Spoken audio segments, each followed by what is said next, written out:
Welcome to Rising Stars, where Miriam Knight, publisher of New Consciousness Review, interviews exciting new voices in the world of progressive and transformational books, films, and ideas, who offer intriguing perspectives on life, the universe, and everything in between. Join us as we celebrate the conscious awakening and explore many expressions of consciousness in action. Hello, everyone, and welcome. I'm Miriam Knight, and I'm delighted to have with us Cynthia Sue Larson and Brent Marchant, our two fantastic reviewers. We're going to start with Cynthia Sue. She is a best-selling author, life coach, radio host, and inspirational speaker who is known as the Quantum Optimist for helping people discover their many possible selves and jump into their favorite lives as they focus on the question, how good can it get? Cynthia has been featured on the Discovery Channel, the History Channel, Coast to Coast AM, the BBC, and she has her own show on Dream Vision 7 Radio. You can watch her videos and subscribe to her free e-zine at realityshifters.com. Okay, Cynthia, what do you have to start with? Well, something very timely at this extraordinary moment in history with things like Brexit going on around the world. I've got a book called The New Confessions of an Economic Hitman. This is by John Perkins. And if you've read the previous edition of the book that came out a number of years ago, then you know something about the concept, which is that the author John Perkins, he's an insider that actually had a job called Economic Hitman. And this may seem very bizarre, but it was to me when I heard about it. But basically, this was an elite secret group of people who would travel to developing countries around the world, presenting overly optimistic economic projections for how quickly these economies would grow once they developed some extremely expensive modern infrastructure projects, building a new power plant, a new dam, and so forth.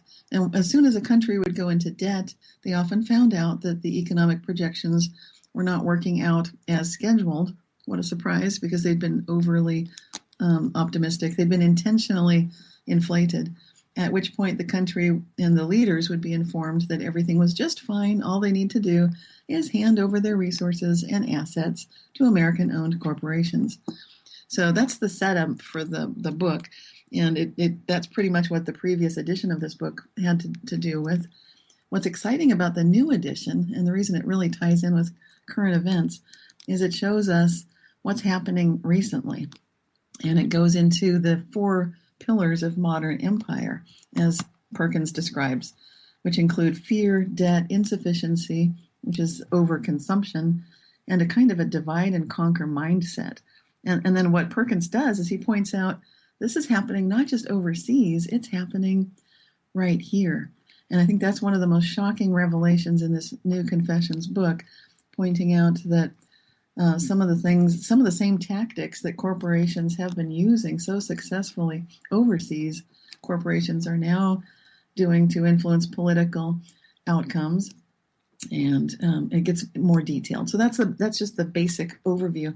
And I also did interview John Perkins on my radio show, Living the Quantum Dream.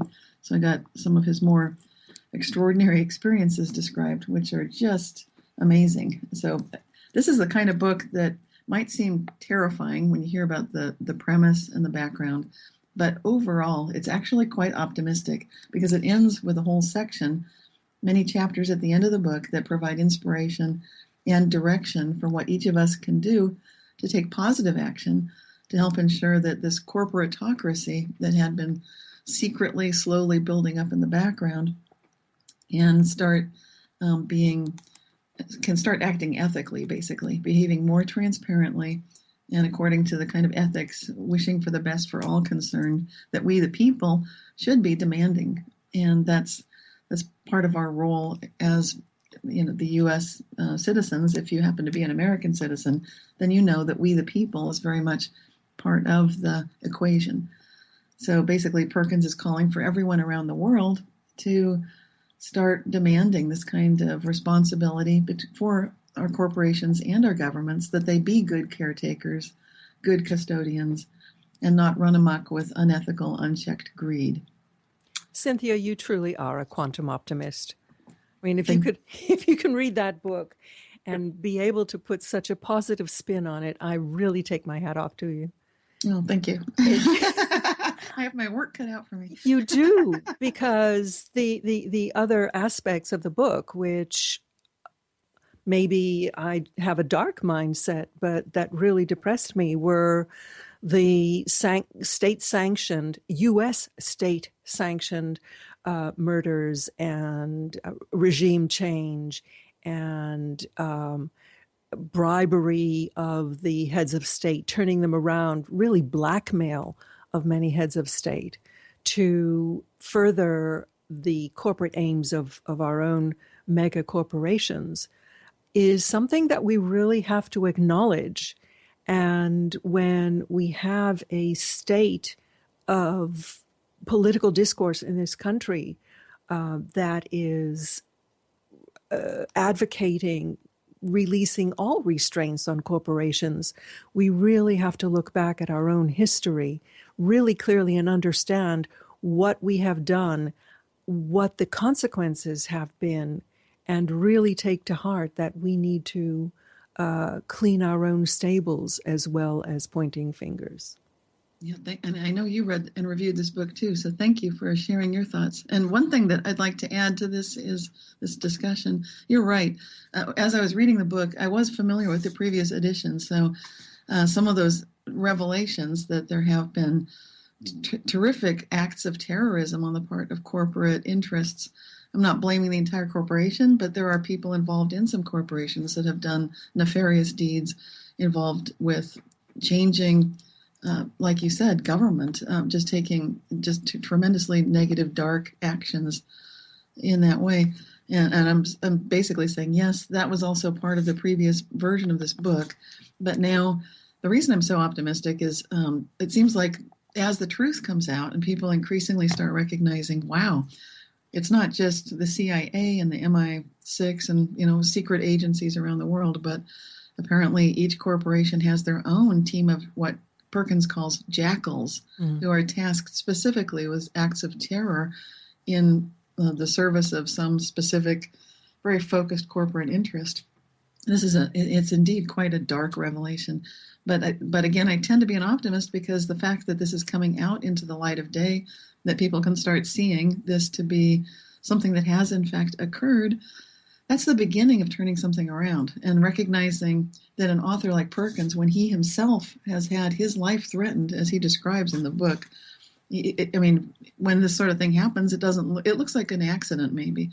So if you get food poisoning at a restaurant, visiting someone, then it might seem like, well, that could have happened anywhere. But when that food poisoning results, as it did for Perkins, in hospital emergency room and the emergency surgical removal of most of his intestinal tract, that starts looking like something else. And he, of course, would know that this sort of thing could and does happen. So he's taking a huge risk to step forward and present this story that is a reality for him, in the hope and in the, I think he is an optimist too, that people can start paying attention, that when more of us know what's really going on, then it won't continue to happen the way it has in the past. And that's why we do what we do. Indeed. Brent, on a lighter note, let's go over to you. Now, Brent Marchant has been a lifelong movie fan and student of metaphysics.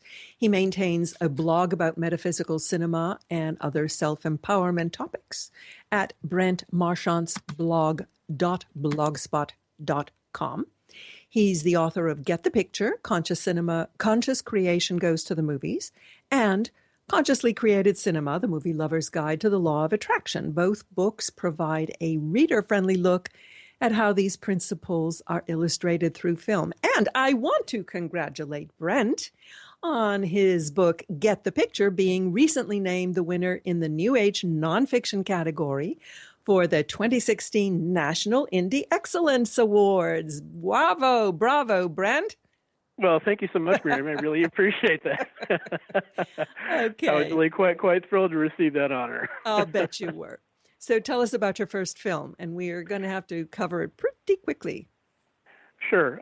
The first film that I want to talk about is a documentary called The Music of Strangers, Yo-Yo Ma, and the Silk Road Ensemble. It's a wonderful new film that covers the origins and art of the inventive musical ensemble put together by Yo-Yo Ma in 2000. It's continued ever since then, where he brought together musicians from all over the world, basically to see what can we come up with.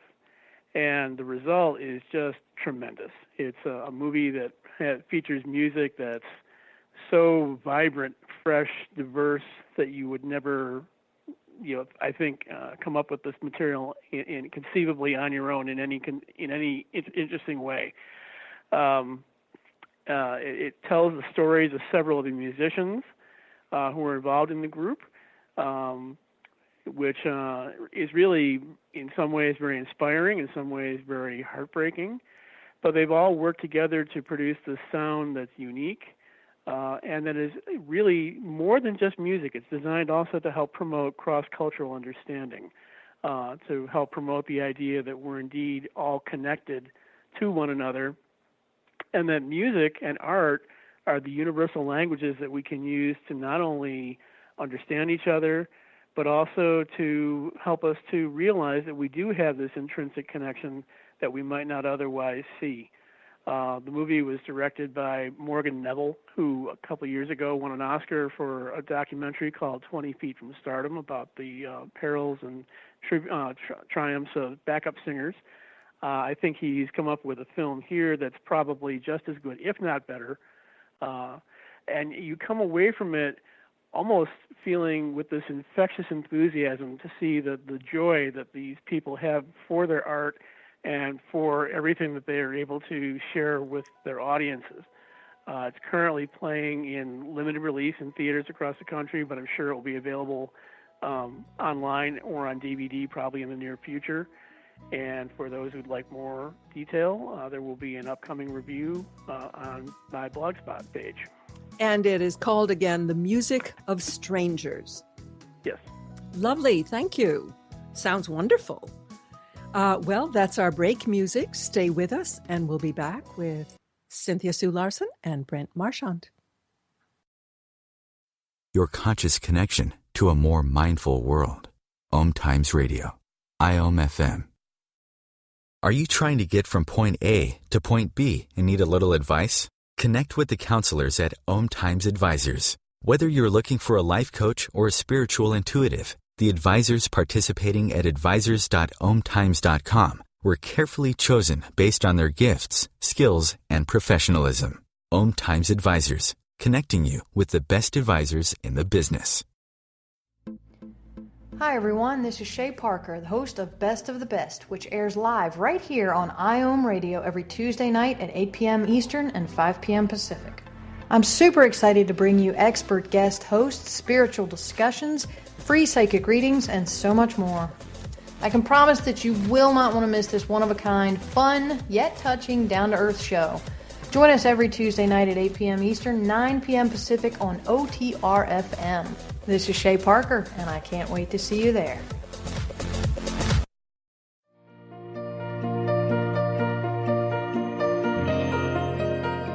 Every Tuesday on Living with Moxie, join Shefali Burns and Donna Martouge in conversations designed to take you to the next level, where we highlight ideas, resources, and strategies that provide you with the leverage you require to meet and exceed your business and personal goals. Each week on Living with Moxie, we will lead conversations related to success, achievement, fulfillment, and extraordinary, vibrant living. Are you ready to live with Moxie? Join us.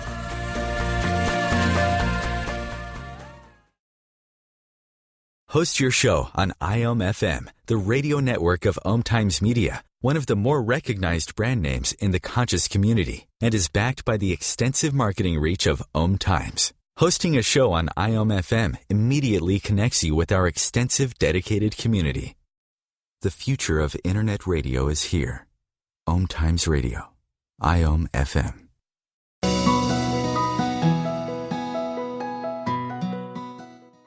We are back. I'm Miriam Knight with Cynthia Sue Larson and Brent Marchant. Well, maybe there is a theme of timeliness going through today, or certainly through all of us, because my first book is called A Rage for Order, The Middle East in Turmoil from Tahrir Square to ISIS by Robert F. Worth. I originally picked up this book hoping to find some understanding of the absolute insanity engulfing the Middle East and expanding around the world. It just is so astonishing to us in the West that savagery of such unbridled proportions could be happening in this time and age.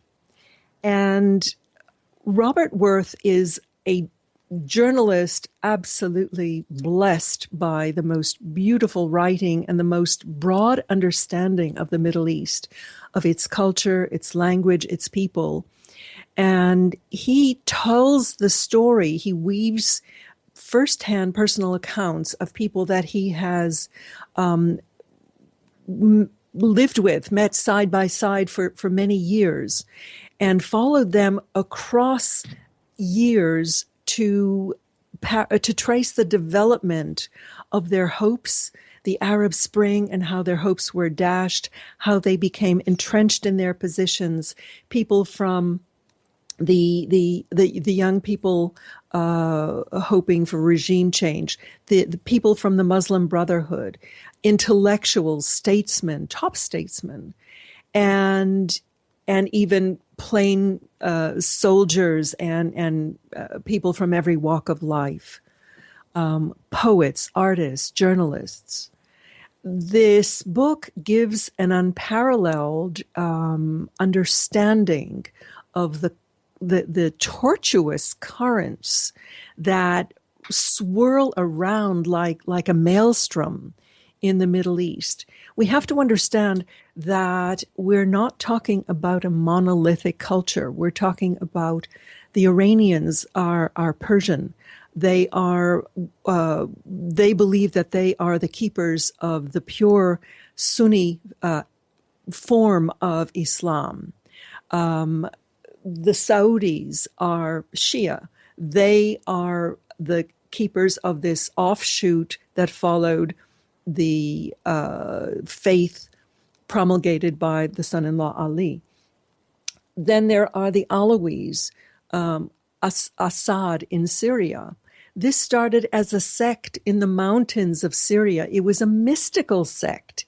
It had as much reverence for Plato and Aristotle as Muhammad and Jesus.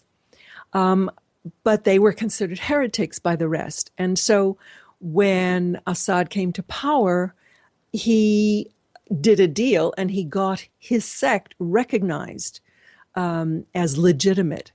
But he has to, we now understand, or I understand from the book now, that he is in a life and death struggle, because if he loses power, then his whole sect will be wiped out. I mean, the bloodletting, the tribalism, the savagery on all sides goes back many, many centuries.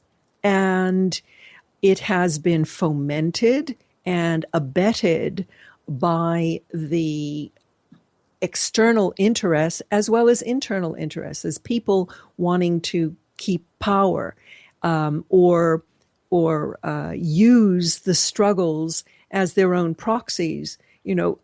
Powers like the Russians and the Americans and the Saudis and the Iranians, they're all using the poor people as surrogates for their own power plays. So I can't say that I emerged from reading this book with any sense of optimism whatsoever. But the only, I guess, bright hope I can have is something that Cynthia echoed earlier, that by understanding what really is going on, it all is being brought up to the surface at this time. And only when you really understand what's happening can you have any hope whatsoever of dealing with it. ISIS today has to be understood against the background of many centuries of oppression of the common man in the Arab countries, where their only the straw that they were clutching on was their sense of piety and their sense of reward in the other world, because otherwise their lives had no meaning and were only dark and senseless. And there was one activist from Tahrir Square who became a jihadi. And what he said in his last Twitter text or Facebook before he blew himself up was that when he saw the flag of ISIS flying over the city with the slogan, "There is no God but our God," he said, "You have this feeling that we have our own state. It's small, but it is so important. You have a feeling of belonging." Everybody is looking for a feeling of belonging. And when we see the alienated Muslims who have grown up, many have been born in the US, in Britain, in France, and they are alienated, it's because they do not have a sense of belonging where they are, and they are looking for a greater sense of belonging. We have to understand this and start to deal with our Muslim friends and neighbors as being one of us, not as being other. So it's A Rage for Order by Robert Worth. Cynthia, do you have something more uplifting? Oh, yes. And actually, I just visited Kuwait last year and had great experiences with Muslims, but I'm going to move on to the book, which is called Spontaneous Urban Plants, Weeds in New York City. And I know the cover is really cute because it just says SUP, S-U-P, the way people do in young people these days, what's up. And it's all about the way that we can start re-envisioning the role of weeds in urban ecosystems. This book specifically looks at the weeds in New York City, including trees such as the silk tree, Albizia julibrisson. And so if you flip open the book to a random page like I just did, you'll see on the left it describes seed dispersal, flowering, and leaf growth, and then some details about how this is a medicinal plant, which has been known to be helpful for people who need to overcome problems with digestive disorders. They require a sedative or treatment of insomnia, irritability, and breathlessness. And it has cute pictures of the flowers, talks about bees and butterflies and hummingbirds that enjoy the plant. And the goal of this whole project, if you're wondering who on earth would write a book about weeds, the author is part of the Future Green Studio, the award-winning Future Green Studio in New York. And basically he explains that their goal is to question the interpretations of weeds and the top-down approach to mapping urban space, while at the same time instigating a more robust discussion on the role of spontaneous urban plants in our climate-adapted future. So in other words, we may think we know what we're doing when the city planners decide how things will be laid out, but in a very real sense, nature has its own way of redesigning. And sometimes birds and other animals will distribute the seeds in ways that are kind of surprising. When you go through this book, you'll notice that there are really strong benefits in some cases to plants that provide stormwater retention. And so there's less flooding in the city than might otherwise have been the case, thanks to the weeds that are absorbing massive amounts of rainfall, for example. And that's what the author means when he talks about the advantage that some of these weeds can confer upon all of us. So it is a very positive book.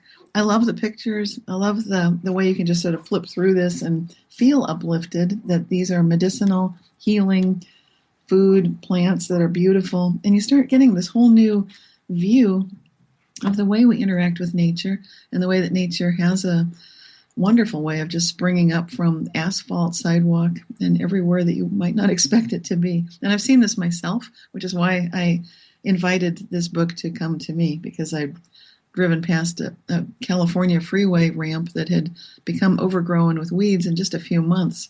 It looked so surreal, and it surprised me. I thought, wow, it just takes a few months for a freeway to be overgrown. That's amazing. So that was what led me to be curious about someone who devoted an entire book to the subject. Well, one man's weed is another man's wildflower. That's right. It's interesting that this weed that you mentioned, growing in the city spontaneously for indigestion, where people transplanted to the city living on fast food probably have that complaint pretty often. That's right. And insomnia, too. I was noticing that. I just happened to flip open to that page. There are so many good pictures. Nature is so interconnected. It's absolutely amazing. So, Brent, we're going to have to start with you, and then we may have to break it, and we'll pick up with you after the break. So, tell us what your next movie is. Well, picking up again on the idea of creative collaboration, my next film is titled Genius, which is a biographical picture telling the life story of a man named Maxwell Perkins, who was a literary editor at Charles Scribner's Sons back in the 1920s and 30s, who had worked with a number of rising stars at the time like Ernest Hemingway, F. Scott Fitzgerald, and most notably Thomas Wolfe. Now, it's unusual to see any kind of artistic vehicle focusing on the role of the editor. They're usually the behind-the-scenes person who you never see or hear from. But it's really crucial in this story because it shows the importance of what it is to have a collaborator working with you to bring about a finished result that everybody can really enjoy. Perkins is played by Colin Firth, the Academy Award winner for The King's Speech, and he's working primarily with Thomas Wolfe, played by Jude Law. And it's really interesting to see the dynamics going on between the two because Perkins is very buttoned down. He's very particular about what words get used, what parts of the story come through. And Wolfe, who is this completely unrestrained wild man who really needs to have his work reined in to make it marketable and feasible for people to get through. And what's the name again? It's called Genius. Genius. Yes. Okay. We'll finish up with Genius when we get back after this break. And I want to remind you that you're listening to Rising Stars and with Cynthia Sue Larson, Brent Marchant, and your host, Miriam Knight. We'll be right back.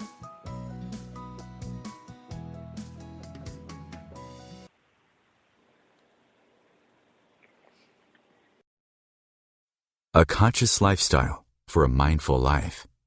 OMTimes Radio, IOM FM. Have you ever wondered how to change your love paradigm?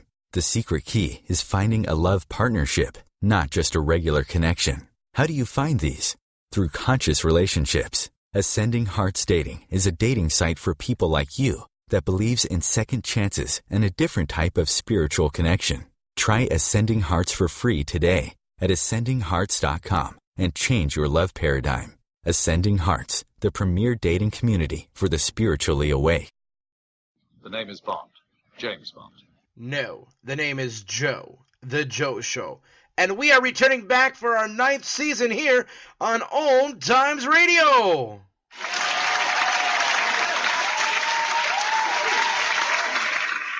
So tune in every Wednesday night, 9 p.m. Eastern, 6 p.m. Pacific, on OMTimes.com/mobile. You can take us wherever you go. Yeah! Circle of Hearts Radio is a sanctuary on the airwaves. Join me, Grandmother Elia, in the circle on Sunday, 2 p.m. Eastern as I share information to both enlighten and nourish your soul.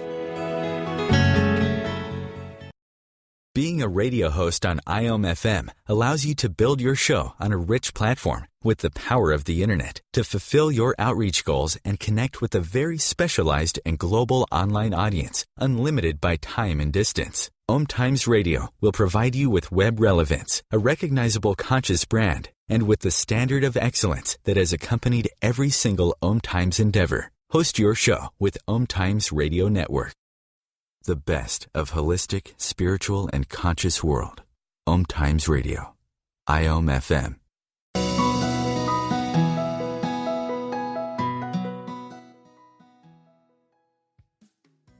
Cynthia Sue Larson and Brent Marchant, and I'm Miriam Knight.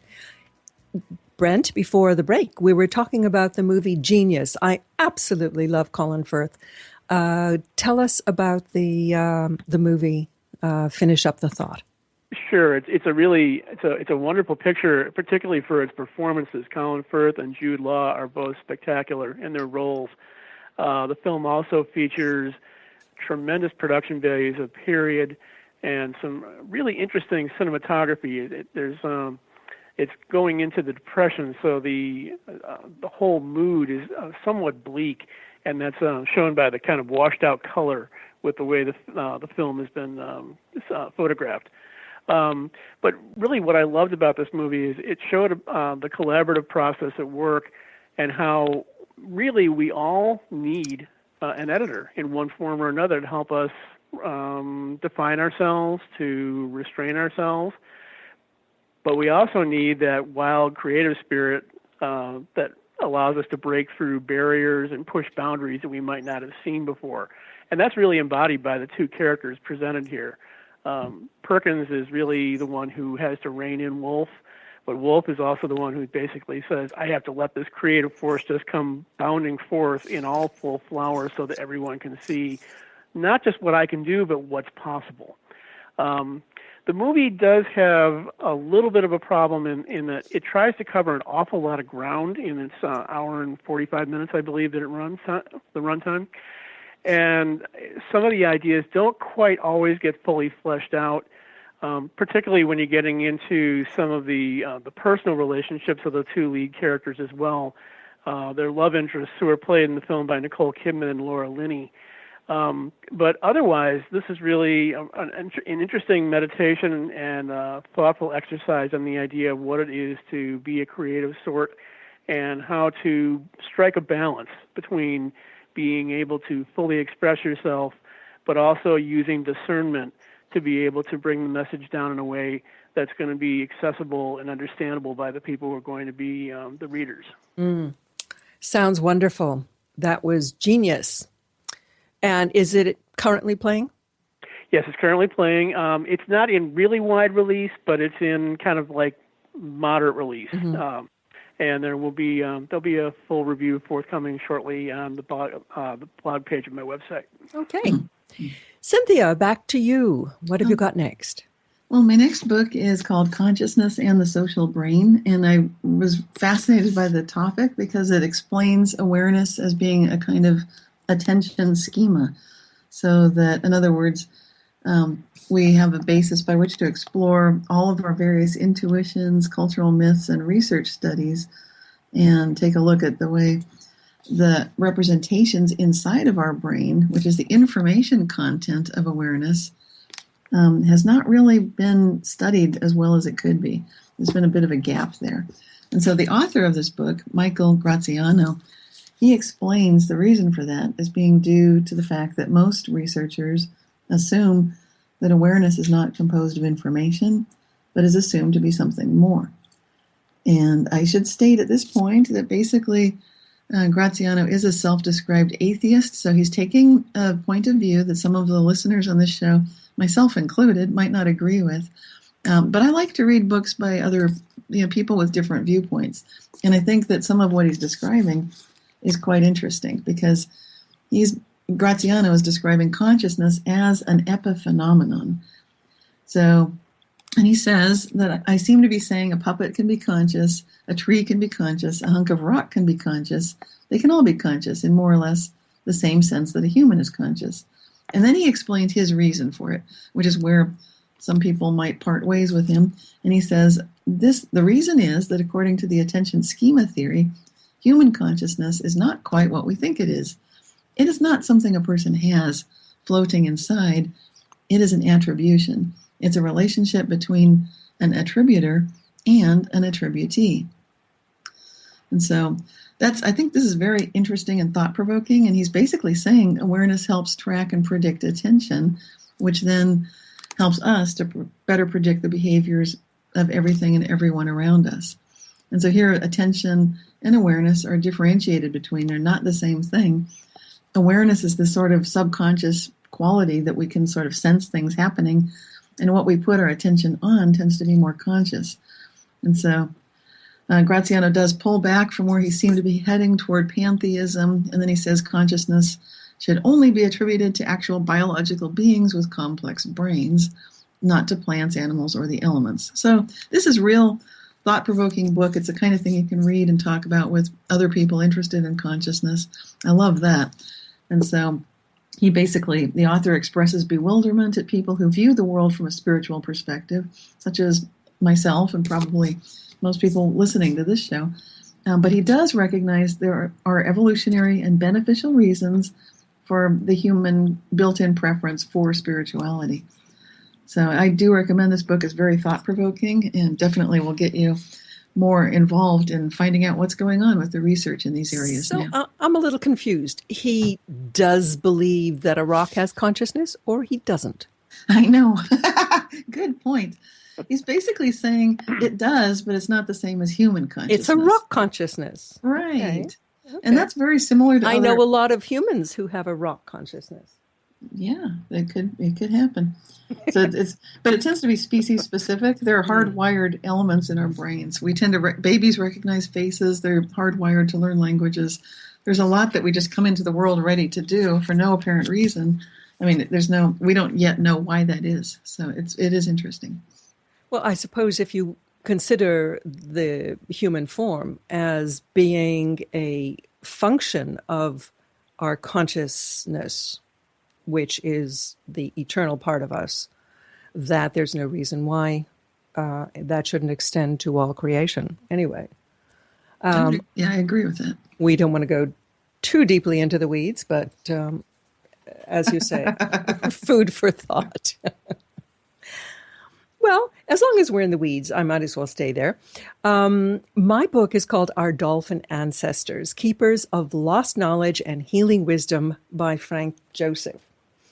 This is a delightful book because he goes into not only the history of tracing the history of dolphins throughout mythology.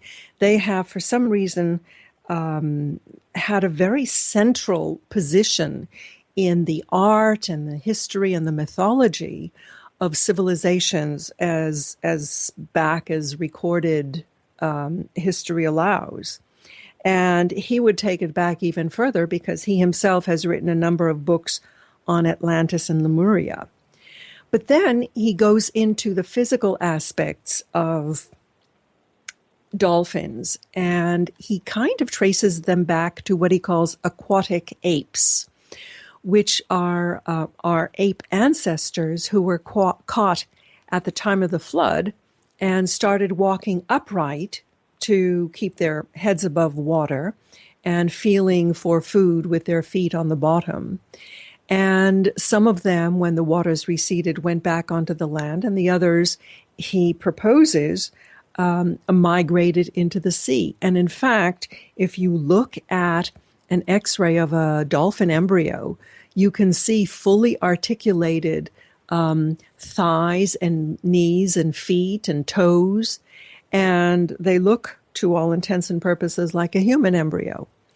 What is even more amazing are the reports of interactions between dolphins and human beings, whether it's to people swimming with dolphins, where dolphins have been demonstrated to have an uncanny ability to hone in on areas of cancer or areas of illness and bombard them with their sonar. And many spontaneous, quote unquote, healings have been reported as a result, or at least people who have had dolphin attention have then gone on to have scans and then discovered that the dolphin was focusing on an incipient tumor. There are other stories of dolphins having amazing cognitive abilities. There was this one dolphin in New Zealand who used to shepherd ships through some very, very treacherous straits. And it was called the graveyard of ships. And there was one incident, and this dolphin did it for 20 years. There was one incident where some sailor took a pot shot at the dolphin, and the dolphin never showed up for that particular ship, which subsequently went down. So many fascinating anecdotes, and it really gives us pause as to who our ancestors were. And it makes a kind of intriguing case for dolphins being in the family tree. So that was Our Dolphin Ancestors by Frank Joseph. Brent, can you give us a quick little movie? Sure. Continuing with the creative collaboration theme, my next film is another musical documentary titled Presenting Princess Shaw, which is a wonderful and uplifting little film that tells the story of an aspiring singer-songwriter from New Orleans named Samantha Montgomery, who goes by the stage name Princess Shaw.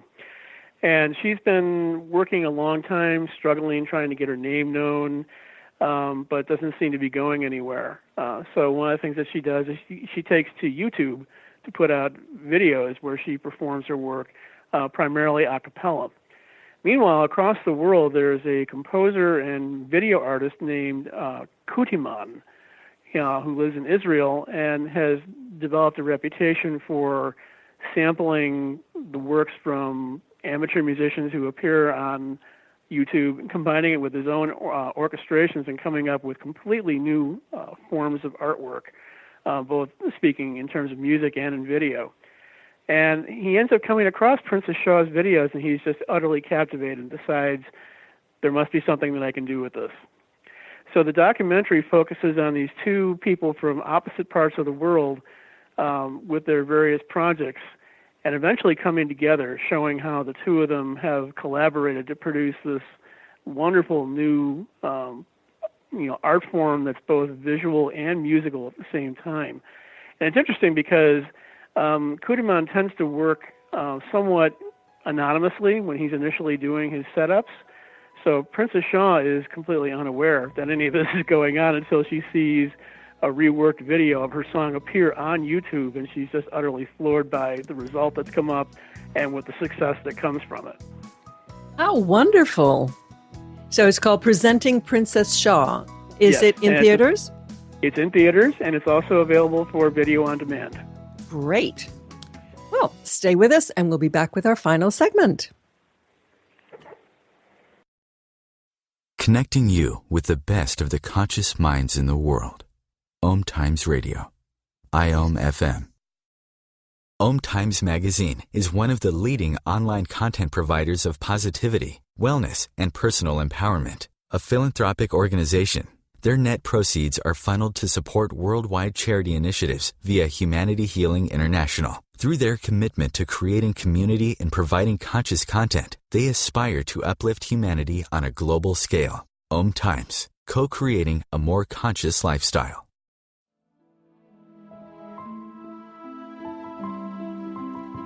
Join me, Maggie Chula, on Mondays at noon Eastern for Mastermind with Maggie. Let's work together in a mastermind. We can resolve life's problems and create goals for the future. Build action steps empowering you to create your life in partnership with your divine source of light, your soul. Manifesting your goals can be simple and easy, so come with your problems and leave with a plan. The Akashic Master Teachers and I are waiting to help you. Hi, this is Sylvia Henderson, intuitive life coach and energy healer. Are you ready to elevate and rise way above your normal? Be sure to listen to my show, Intuitive Transformations, on OMTimes Radio, Sunday evenings at 9 p.m. Eastern. Get the inspiration you need to transform your life. Host your show on IOM FM, the radio network of OMTimes Media, one of the more recognized brand names in the conscious community, and is backed by the extensive marketing reach of OMTimes. Hosting a show on IOM FM immediately connects you with our extensive dedicated community. Free your mind with OMTimes Radio, IOM FM.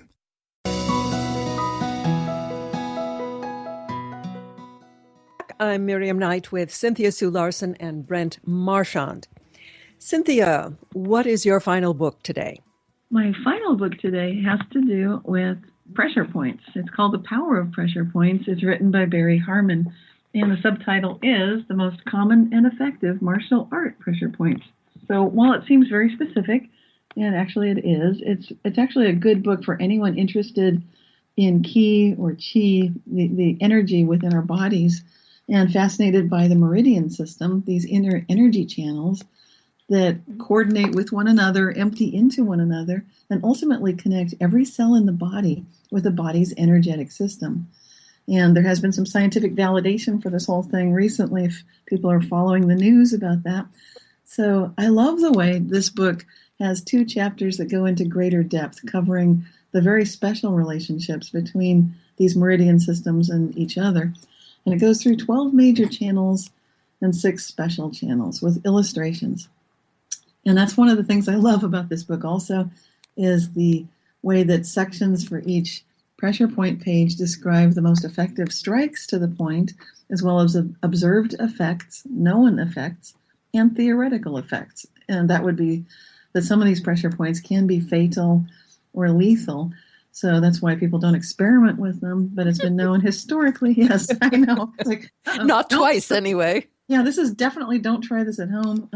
So this kind of book is good for people who already have some kind of an energy or martial arts practice. What I also think is fascinating, and people that know this, the meridian systems already might be aware, that some of the deadliest, most dangerous pressure points can be used for healing. So they are energy cross points where the meridians come together, where there's a special correlation between the channels, and you can therefore tune in and actually use the book for clearing headaches, for eliminating gas and alleviating itching, relieving mental stresses, and getting to a place where you can ease the passage for childbirth. You can also reduce severe depression. And so there are tremendous healing opportunities in this book as well. And that's why I find it really a remarkable book, which has illustrations. Oh, that's what I was going to say. As you go to each page, there would be an illustration pointing out which meridian the pressure point is on, the location of it. And then there's a little insert box describing what sort of strikes are most effective, and then those observed effects, known effects, theoretical. And then it further has these healing primary actions and functions as well. So that's not surprising to people who are familiar with this sort of thing, but some people might be surprised. And what makes the book especially wonderful for me is that it's written by the first American master in Kuk Sool Won. That's Barry Harmon. He's now a 9th degree black belt. And he acknowledges that this information comes directly from his mentor, who's the Grand Master of Kuk Sool Won in Hyuk Suh, who is considered one of the world's foremost authorities on the subject of ki in martial arts. So I really do recommend this book. I love the matter-of-fact style and the poetic verse. I love a line in the book that says, benefits the brain, calms the spirit, and nourishes the sea of marrow. So you just kind of get that feeling like, wow, this is old wisdom here. And I love it. I do practice Kuk Sool Won myself. I'm a 2nd degree black belt, so I'm speaking also from experience as a martial artist. So if people are wondering, yeah, but is this really great if you're a martial artist? Absolutely. Highly recommended. The Power of Pressure Points by Barry Harmon. Yes. Cool. Okay, Brent, over to you. Well, so far we've focused on some of the smaller films that have come out this summer, which is usually a time that's dominated by the big blockbuster releases. One of which that I really do recommend highly is the animated sequel to Finding Nemo, which is titled Finding Dory. I love cartoons. It's just such a charmer. It's a movie that's really going to appeal to both adults and to kids. The story picks up where the last one left off.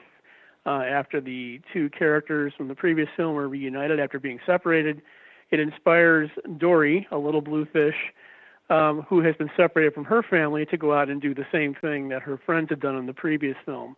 There's just one little problem. She suffers from short-term memory loss. So in the process of trying to carry out this major task of finding folks that she's been separated from, she can hardly remember from one moment to the next what she did to get to the point where she's at now. I sympathize, Dory. Yes. It's really a lot of fun. It has a lot of interesting characters, many of whom are brought back from the first film. Many new ones are introduced in this film. It has a huge all-star cast of voices. The lead character, Dory, is voiced by Ellen DeGeneres. Her primary friend, Nemo, and his father, Marlin, features the return of Albert Brooks. And then you have a whole host of other people doing supporting roles, including Idris Elba, Ed O'Neill, Ty Burrell, Diane Keaton, Eugene Levy. I mean, the list just goes on and on and on. And it really makes for a lot of fun from start to finish. But the thing I find most interesting about it is it's a film that, at least ostensibly, focuses on the idea of finding one's family, but it's really about finding oneself in the course of that same process. And the film really brings that out in a wonderfully warm, poignant way without being too heavy-handed, and it does so in a very fun and playful environment, which just makes for wonderful viewing for adults and kids alike. It's in theaters. It's available both in 3D version and non-3D version. And if you want to see a complete review, you can look to my website and you'll see it on there. Beautiful. Finding Dory. Well, I've got just a couple of minutes to talk about my book, my last book, called I'm Right and You're an Idiot: The Toxic State of Public Discourse and How to Clean It Up, by James Hogan. This was really a revelatory book for me, and another one that is just so relevant to the times. When we listen to the dynamics between the parties, a lot of that is illuminated in this book, because he says that on the one hand, you need to mobilize the base, as they say. You need to polarize people to move them into action. But the only way to really get anything done is then to be able to step back from that polarized position and work together. And that's where our political system has totally broken down. We have this disconnect. We feel that we have to hold this entrenched position, and anybody who is guilty of actually possibly compromising is called a flip-flopper, or doesn't know what they want, and they're accused of changing their position instead of congratulated for it.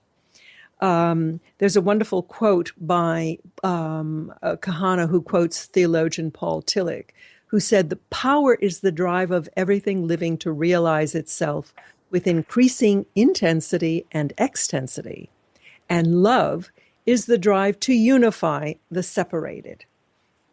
And it's really this second piece of the puzzle that we have totally lost sight of, because we can't really solve the tough problems by working just on our little piece. We can't transform large systems by working only with people that we like, with our friends and colleagues.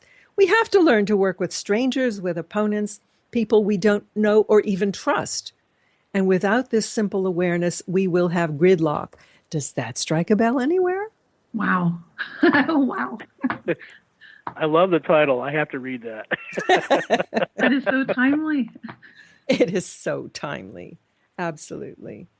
And, even reflecting on this book, A Rage for Order, that I mentioned earlier, in Egypt, there was this collaboration between, not Egypt, in Tunisia, collaboration between two old men, each leader of opposing parties. And they met secretly, and then they undertook to bring their parties into line. And being the grand old man, they were able to wield considerable pressure. And little by little, they forced the parties into collaboration. And so Tunisia is the only country and Tunisia was where the Arab Spring started. That's where this vendor burned himself in the public square in protest against this feudal lord who had been entrenched in power for so many years. Anyway, so they actually had been able to craft a collaborative government. they say that when everybody is mad at you, you know you're doing something right. So they're going on, and Tunisia actually had a good chance of making it. And then what happens is Tunisia doesn't have any oil or natural resources. They had a phosphate plant that closed down, but they did have tourism. And so what happens? ISIS comes along and they bomb this museum, and then they bomb a resort.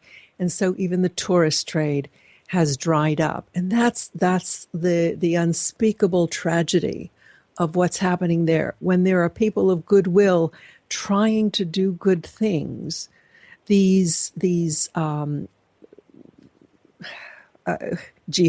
I guess they call themselves, come and screw it all up, wanting to drag things back into polarization. There was another fascinating comment in, sorry to go back to A Rage for Order, but they were saying that jihad has nothing to do with Islam. Jihad is about savagery, is about force and massacre. And so we have to understand that this is not Islam. So people, get along with each other. Love each other. Come on. It's all we can do. Show the way. Thank you, Cynthia, Sue, and Brent. Love you guys. Thank you. Awesome Thank you show. so much. Thank you for listening. Join us next week. I'm Miriam Knight. Love each other, darlings. Bye-bye.